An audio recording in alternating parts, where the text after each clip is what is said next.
வணக்கம் TNPSC aspirants. நேற்று நம்ம குரூப் 4ஓட சிலபஸ் அப்டேட் பற்றி பார்த்தோம். இன்னைக்கு நம்ம குரூப் 2 அண்ட் 2ஏவோட சிலபஸ் பற்றி பார்க்கலாம். ஃபஸ்ட்டு பேட்டர்ன் பார்த்துடலாம்.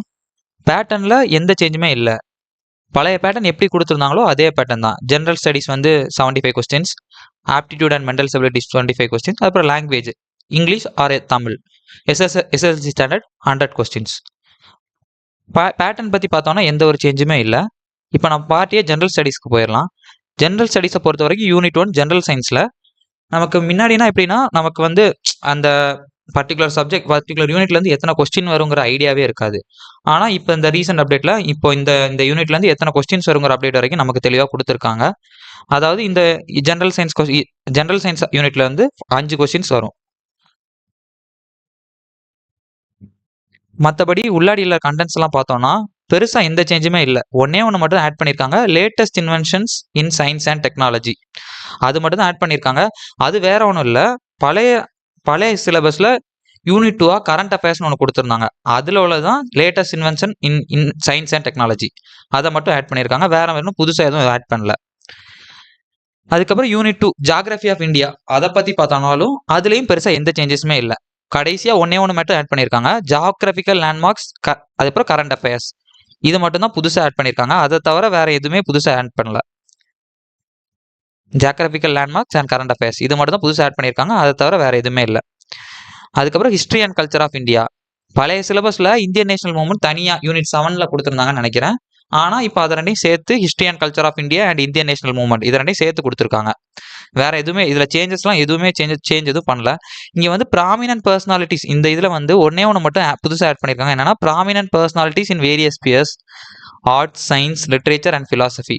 அதாவது ஆர்ட்ஸ், சயின்ஸ், லிட்ரேச்சர் அண்ட் ஃபிலாசபியில் உள்ள ப்ராமினன்ட் பர்சனாலிட்டிஸை பற்றி, அதில் சாதிச்சவங்க ஏதாச்சும் விருது வாங்கினவங்க, லிட்ரேச்சரில் விருது வாங்கினவங்க, ஃபிலாசபியில் விருது வாங்கினவங்க, அவங்கள தனியாக மட்டும் கேட்டிருக்காங்க.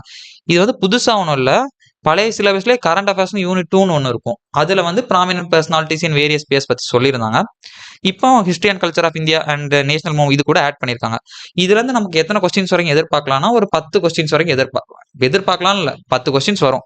ஜியாகிரபி ஆஃப் இந்தியாவிலேருந்து 5 questions, history and culture of India and Indian national movement இதுலேருந்து ஒரு 10 கொஸ்டின்ஸ். அதுக்கப்புறம் எல்லாருக்கும் ரொம்பவே இம்பார்ட்டன்டான டாபிக் இந்தியன் பாலிட்டி. இந்தியன் பாலிட்டிலேருந்து 15 கொஸ்டின்ஸ் கேட்பாங்கன்னு சொல்லியிருக்காங்க. இந்தியன் பாலிட்டியை பொறுத்த வரைக்கும் பெருசாக எந்த சேஞ்சுமே பண்ணலை. இந்தியன் பாலிட்டி குரூப் 4ல என்ன சேஞ்ச் பண்ணியிருந்தாங்கன்னா political parties and political system in Tamil Nadu கேட்டிருந்தாங்க. இங்கே political parties and political system in India அது மட்டும் ஆட் பண்ணியிருக்காங்க. கரண்ட் அஃபேர்ஸ் எப்பயும் போல கரண்ட் அஃபேர்ஸ் கேட்டிருக்காங்க. வேற புதுசாக இந்தியன் பாலிட்டியில் எந்த சேஞ்சுமே பண்ணல.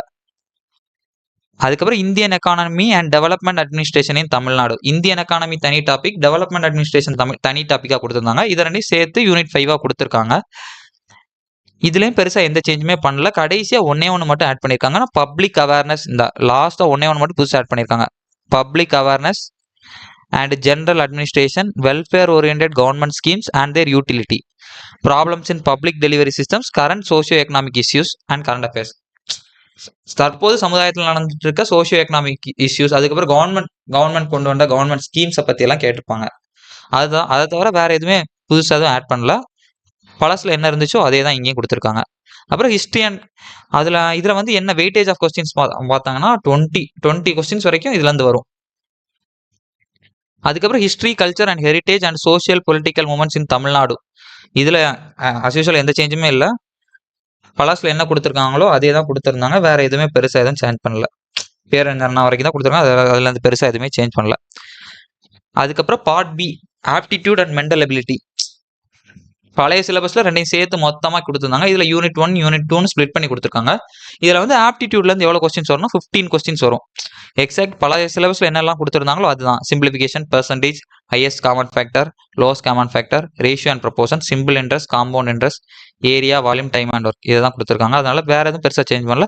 ரீசனிங் அதே மாதிரி தான். ரீசனிங்லேருந்து எத்தனை கொஸ்டின்ஸ் வரும்னா 10 கொஸ்டின்ஸ் வரும். இதுலேயும் logical reasoning, puzzles, dice, alpha, numeric reason பழைய சிலபஸில் எது இருந்ததோ அதை மட்டும் பிரித்து தான் கொடுத்துருக்காங்க. தவிர வேற புதுசாக எந்த ஒன்றும் சேஞ்சும் பண்ணல. இப்படி ஓவராலாக பார்த்தோம்னா ஜென்ரல் சயின்ஸில் பெருசாக எந்த சேஞ்சும் பண்ணல. Latest invention in science and technology அது வந்து ஸ்டார்டிங்லேயே இந்த கரண்ட் அஃபேர்ஸ்னு யூனிட் 2ல் ஒன்று போட்டுருந்தாங்க. அதில் ஏற்கனவே கொடுத்துருந்தா இதிலே கொடுத்துருங்க. ஜாகிரஃபியில் வந்து என்ன புதுசாக ஆட் பண்ணியிருக்காங்க, ஜாகிரபிக்கல் லேண்ட்மார்க்ஸ் இது மட்டும் தான் புதுசாக ஆட் பண்ணியிருக்காங்க. வேறு எதுவுமே புதுசாக ஆட் பண்ணலை. அப்புறம் ஹிஸ்ட்ரி அண்ட் கல்ச்சர் ஆஃப் இந்தியாவில் இதுலேயும் வந்து ஒன்றே ஒன்று தான், prominent personality in various spheres arts and science literature and philosophy. இதுவும் பழைய சிலபஸில் யூனிட் 2ல் கொடுத்துருந்தாங்க ப்ராமினன்ட் பர்சனாலிட்டிஸ், அது மட்டும் தான் இதில் ஆட் பண்ணியிருக்காங்க. வேறு எதுவுமே புதுசாக எதுவும் ஆட் பண்ணல. அப்புறம் இந்தியன் பாலிட்டியை பொறுத்த வரைக்கும் இந்தியன் பாலிட்டியில் வந்து ஒன்றும் இல்லை. குரூப் 4ல் என்ன கேட்டிருந்தாங்கன்னா புதுசாக என்ன ஆட் பண்ணியிருந்தாங்கன்னா political parties and political system in Tamil Nadu கேட்டிருந்தாங்க. இங்கே வந்து political parties and political system in India அது மட்டும் கேட்டிருக்காங்க. வேறு எதுவுமே புதுசாக கேட்கல. அதே மாதிரி இந்தியன் எக்கானமி அதில் வந்து Indian economy and development administration இன் தமிழ்நாட்டில் வந்தால் கடைசியில் அந்த public awareness and general administration, அப்புறம் வெல்ஃபேர் ஓரியன்ட் கவர்மெண்ட் ஸ்கீம்ஸ், மக்களுக்கு நன்மை தரும் கவர்மெண்ட் ஸ்கீம்கள் பற்றி கேட்டிருக்காங்க.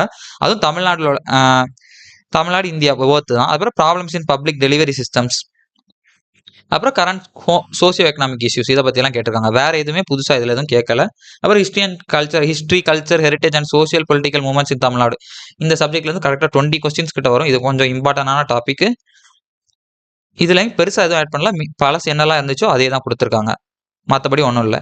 இப்போது லாங்குவேஜ்க்கு வந்தோன்னா தமிழ்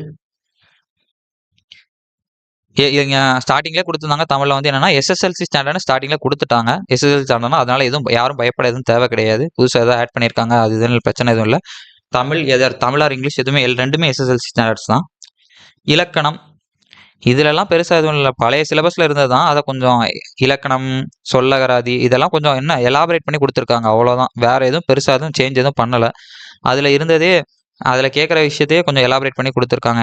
ஃபார் எக்ஸாம்பிள் இங்கே பார்த்தீங்கன்னா என்ன பண்ண பேச்சு வழக்கு தொடர்களில் உள்ள பிழை திருத்தம், நேற்று மழை பெஞ்சது இதெல்லாம் இந்த மழை பெஞ்சது மழை அப்படின்னு மாற்றக்கூடிய இந்த மாதிரி விஷயந்தான்.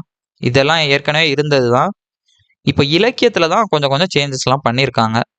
இலக்கியத்தில் என்னென்ன சேஞ்சஸ்லாம் பண்ணியிருக்காங்கன்னா கிட்டத்தட்ட திருக்குறளில் 25 அதிகாரத்துலேருந்து 20 அதிகாரம் மட்டும் மாற்றிருக்காங்க. ஒரு 5 அதிகாரம் கம்மி பண்ணியிருக்காங்க. அதாவது இப்போ பழசுலேருந்து எத்தனை அதிகாரம் இதில் இருக்குன்னா ஒரு 10 அதிகாரம், பழசுலேருந்து ஒரு 10 மட்டும்தான் இதில் இருக்குது. அதுக்கப்புறம் மிச்சம் 10 புதுசு. பழசு எதெல்லாம்னா அன்பு, பண்பு, கல்வி, ஒழுக்கம், பொறை, நட்பு, பெரியாரை துணைக்கோடல், ஊக்கமுடைமை, ஈகை, கூடா நட்பு இதெல்லாம் பழைய சிலபஸ்ல இருக்குது, அதனால பிரச்சனை இல்லை. புதுசாக என்னெல்லாம் ஆட் பண்ணியிருக்காங்கன்னா விருந்தோம்பல், அரண் வலியுறுத்தல், வினை செயல் வகை. பழைய இதில் பொருள் செயல் வகை இருந்துச்சு, இதில் வந்து வினை செயல் வகை கொடுத்துருக்காங்க. அதுக்கப்புறம் அவையஞ்சாமை, கண்ணோட்டம், நடுநிலைமை, கல்லாமை, செங்கோன்மை, புறங்கூறாமை, அருளுடைமை இப்படி இந்த 10 மட்டும் புதுசாக ஆட் பண்ணியிருக்காங்க.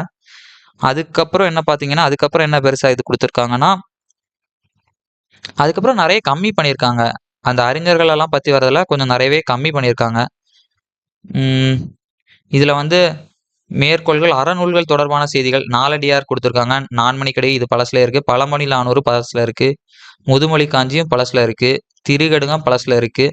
அதுக்கப்புறம் இன்னா 40 பழசில் இருக்குது. சிறுபஞ்சமூலம், ஏலாதி, ஔவையார் பாடல்கள் பழசில் வந்து 15 கீழ்கணக்கு நூல்கள் மற்றும் சிலன்னு கொடுத்துருந்தாங்க. இதில் 15 கீழ்கணக்கு நூல்கள் இல்லை. அது கேட்பாங்களா கேட்க மாட்டாங்கன்னு தெரில, ஆனால் இதில் இல்லை. அதுக்கப்புறம் என்ன கொடுத்துருக்காங்கன்னா தமிழின் தொன்மை, சிறப்பு திராவிட மொழிகள் தொடர்பான செய்திகள் உவே சாமிநாத ஐயர், தேப்போ மீனாட்சி சுந்தரம், சி இலக்குவனார் தமிழ் பணி தொடர்பான செய்திகள் இது பழசுல இருக்குது. அதில் தான் ஆனால் கொஞ்சம் கம்மி பண்ணியிருக்காங்க. தேவநேய பாவனார், அகல முதலி, பாவலரர் பெருஞ்சித்தனார், வீரமாமுனிவர் தமிழ் தொண்டர் தொடர்பான செய்திகள், ஜியு போப் சான்றோர் வந்து பாரதியார் பற்றி இதில் கொடுக்கல. பழசில் பாரதியார் இல்லாமல் இருக்காது, ஆனால் பாரதியார் பற்றி இதில் ஒன்றுமே கொடுக்கல. புதுசாக என்ன ஆட் பண்ணியிருக்காங்கன்னா அதில் வந்து குன்றக்குடி அடிகளாரை பற்றி புதுசாக ஆட் பண்ணியிருக்காங்க. மற்றதெல்லாம் மேக்ஸிமம் எல்லாம் நம்ம படித்தது தான், வேறு எதுவும் இல்லை, பெருசாக எதுவும் இல்லை, அவ்வளோதான்.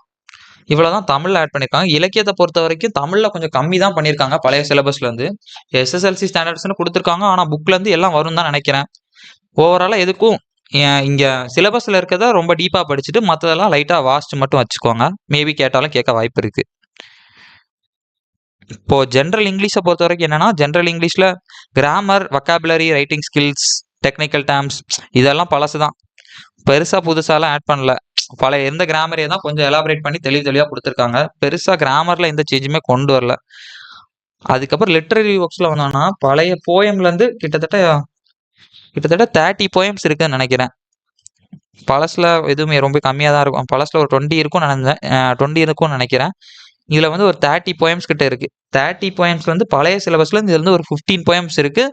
அதுக்கப்புறம் மற்றதெல்லாம் 15 புது போயம்ஸ் ஆட் பண்ணியிருக்காங்க. அதே மாதிரி தான் கிட்டத்தட்ட